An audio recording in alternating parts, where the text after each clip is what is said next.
Si tu en as marre de te sentir coincé dans une vie qui ne te convient pas ou qui ne te convient plus, alors que tu vois celle des autres avancer, il faut peut-être te poser la bonne question. À savoir, qu'est-ce que tu as fait jusqu'à maintenant pour essayer de faire bouger les choses. Dans cette vidéo, tu l'auras compris, je vais te reparler du sujet crucial du passage à l'action.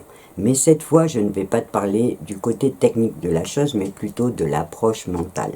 Parce que dans la majorité des cas, c'est bien là que se situe le problème. Pour tout te dire, j'avais envie de partager avec toi une petite réflexion personnelle autour de la réussite, avec la ferme intention qu'elle te donne le petit coup de pied au cul dont tu as peut-être besoin pour te décider à passer à l'action. Oui, tu as bien entendu, et je l'assume carrément, parce qu'il y a des moments où il faut se décider à prendre le taureau par les cornes et arrêter de se voiler la face. Si tu veux pouvoir avancer dans tes projets et faire bouger les choses, il faut que tu commences par accepter cette vérité. Rien ne pourra bouger tant que tu ne seras pas prêt à faire les efforts qu'il faut pour passer à l'action. Et ce, quelle que soit la taille du changement que tu vises. Alors, tu vas peut-être te dire que tu le sais déjà et que tu n'avais pas besoin que je te le répète. Sauf que si j'ai décidé de t'en reparler, c'est parce que j'ai croisé et je croise encore beaucoup de gens qui ont des envies, des désirs ou des rêves, mais qui attendent je ne sais quoi. Comme s'ils n'étaient pas conscients qu'il fallait qu'ils bougent pour se donner les moyens de réussir. Quel que soit le changement que tu vises, le premier pas à faire, c'est d'être honnête avec toi-même et de te demander si tu es réellement prêt à faire tout ce qu'il faut pour réussir. Et c'est le message que je voulais partager avec toi, pour que tu prennes conscience que rien n'est impossible, mais que ça demande de la volonté et du travail. Parce que la réussite ne tombera pas du ciel. Et pour tout te dire, l'idée de te préparer cette vidéo m'est aussi venue en voyant que beaucoup de personnes ne mesurent pas les efforts que demande une réussite. Dans n'importe quel domaine que ce soit, quand les gens voient une personne réussir, la première chose qu'ils vont se dire, c'est « Waouh, elle a trop de chance ». Sur ma chaîne de couture créative par exemple, j'ai souvent reçu des commentaires qui me disaient « Oh, tu as trop de la chance de savoir faire tout ce que tu fais. J'aimerais trop être comme toi ». Mais laisse-moi te dire une chose, la chance n'a absolument rien à voir avec le savoir-faire ou les compétences. C'est les 30 années d'apprentissage et de pratique qui m'ont permis d'acquérir des compétences et donc de développer mon expérience. Et même si c'est une passion que j'ai appris en tant qu'autodidacte et par plaisir, il n'en reste pas moins que c'est des heures et des heures de travail. En fait, quel que soit le domaine, les gens ont toujours tendance à ne regarder que le résultat, sans même se demander ce que la personne a dû faire pour en arriver là. Alors que derrière chaque champion, il y a des heures et des heures d'entraînement. Tout comme derrière chaque entrepreneur à succès, il y a des années et des années de travail.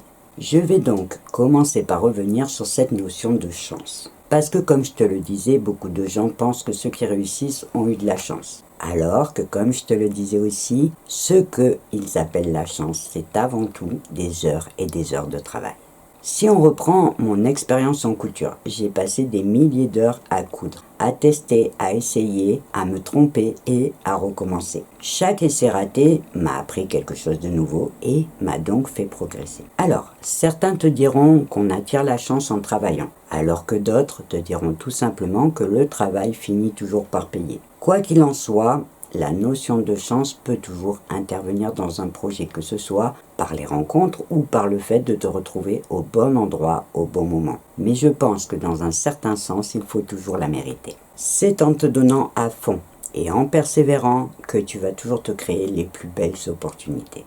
Pour voir les choses de façon optimiste, tout en restant prudent, on pourrait se dire qu'on attire la chance comme une récompense par l'effort et la détermination, ce qui va me permettre de te parler du prochain point que je voulais partager avec toi, l'importance de l'investissement personnel. Si je prends l'exemple de mon projet d'entreprise Puutshop, malgré mes diplômes et mes 20 ans d'expérience dans le social, il m'aura fallu 2 ans pour le mettre en place. Et souvent, quand j'annonce qu'il m'a fallu 2 ans pour faire ce projet, je vois de la surprise dans le regard des gens. Sauf que j'ai fait 8 formations pour acquérir les compétences qu'il me manquait. lu plus d'une quarantaine de livres et consommé une tonne de ressources gratuites, que ce soit sur YouTube ou ailleurs. Sans compter la partie conception où j'ai passé des heures à réfléchir, à planifier et à tester mes idées. Chaque minute passée à apprendre et chaque effort investi dans ce projet m'ont permis de construire des fondations solides. Alors, je ne peux pas encore te dire que ce projet réussit puisque je n'en suis qu'à mes tout débuts. Par contre, je peux t'affirmer avec certitude que sans tout ce travail, ce projet n'aurait pas pu voir le jour. Parce que c'est l'investissement personnel qui te permet de passer de l'idée à la réalité et du rêve à l'action concrète. Sans investissement, rien ne bouge, rien n'avance et rien n'évolue. Choisir de s'investir personnellement veut dire accepter de s'engager à travailler dur, à ne pas compter ses heures, à ne pas compter ses efforts, avec la ferme intention de ne jamais abandonner. Et pour réussir à le faire, il va falloir apprendre à être persévérant quoi qu'il arrive. Et c'est ce qui nous conduit au troisième point dont je veux te parler, essentiel à viser, la persévérance. En 2 mots, on peut dire que persévérer, c'est choisir de se relever après chaque essai raté, pour continuer d'avancer malgré les obstacles, et ce, sans jamais abandonner. Alors, dis-toi que quand tu es dans ton canapé, en train de rêver au changement que tu aimerais faire, souviens-toi que celui qui avance, c'est celui qui est déjà en train de travailler sur son projet. C'est vrai que la route de la réussite est toujours semée d'embûches, mais dis-toi aussi que chaque obstacle surmonté va te rendre plus fort et plus déterminé.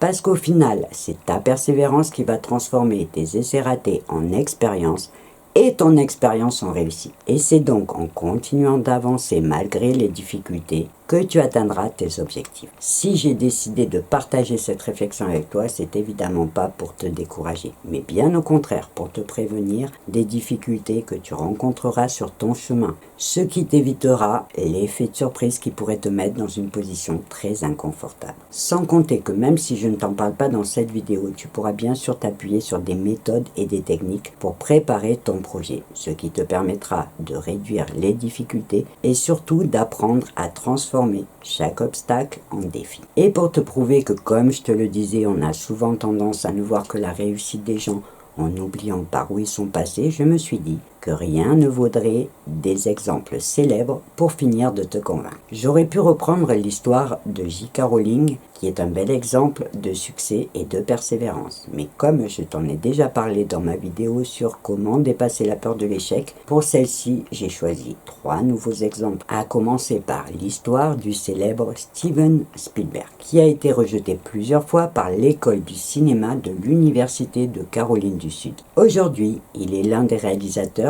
des plus célèbres et des plus acclamés de l'histoire du cinéma. Ou celle de Harry Ford qui a connu plusieurs échecs et même une faillite avant de réussir avec la Ford Motor Company.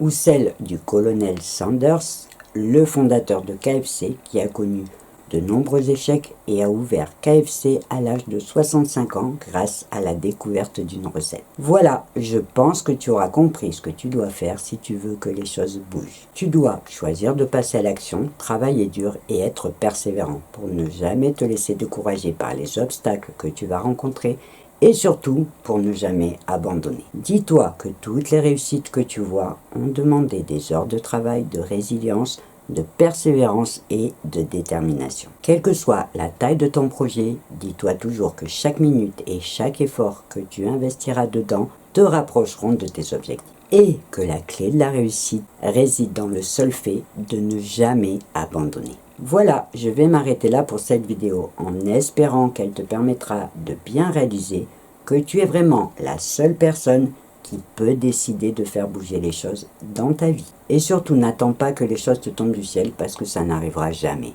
Prépare-toi mentalement à prendre les choses en main pour avancer petit pas par petit pas vers tes objectifs. Peu importe le temps que ça prendra, profite du chemin et apprécie chaque petite victoire. Et si tu as besoin de plus de ressources pour ton projet, je t'invite bien sûr à aller jeter un œil à mes autres vidéos qui pourront t'aider à dépasser tes limites pour écrire ton histoire. Avant de te quitter, je te rappelle que si tu as des questions ou des réactions à partager, une partie commentaire sous cette vidéo peut te permettre de le faire et je me ferai bien sûr un plaisir de te lire et de te répondre. Cette fois, tu sais tout, alors on va devoir se quitter. Mais bien évidemment, je te donne rendez-vous dans ma prochaine vidéo. Et en attendant, je te souhaite une belle journée ou une belle soirée et je te dis au revoir et à bientôt.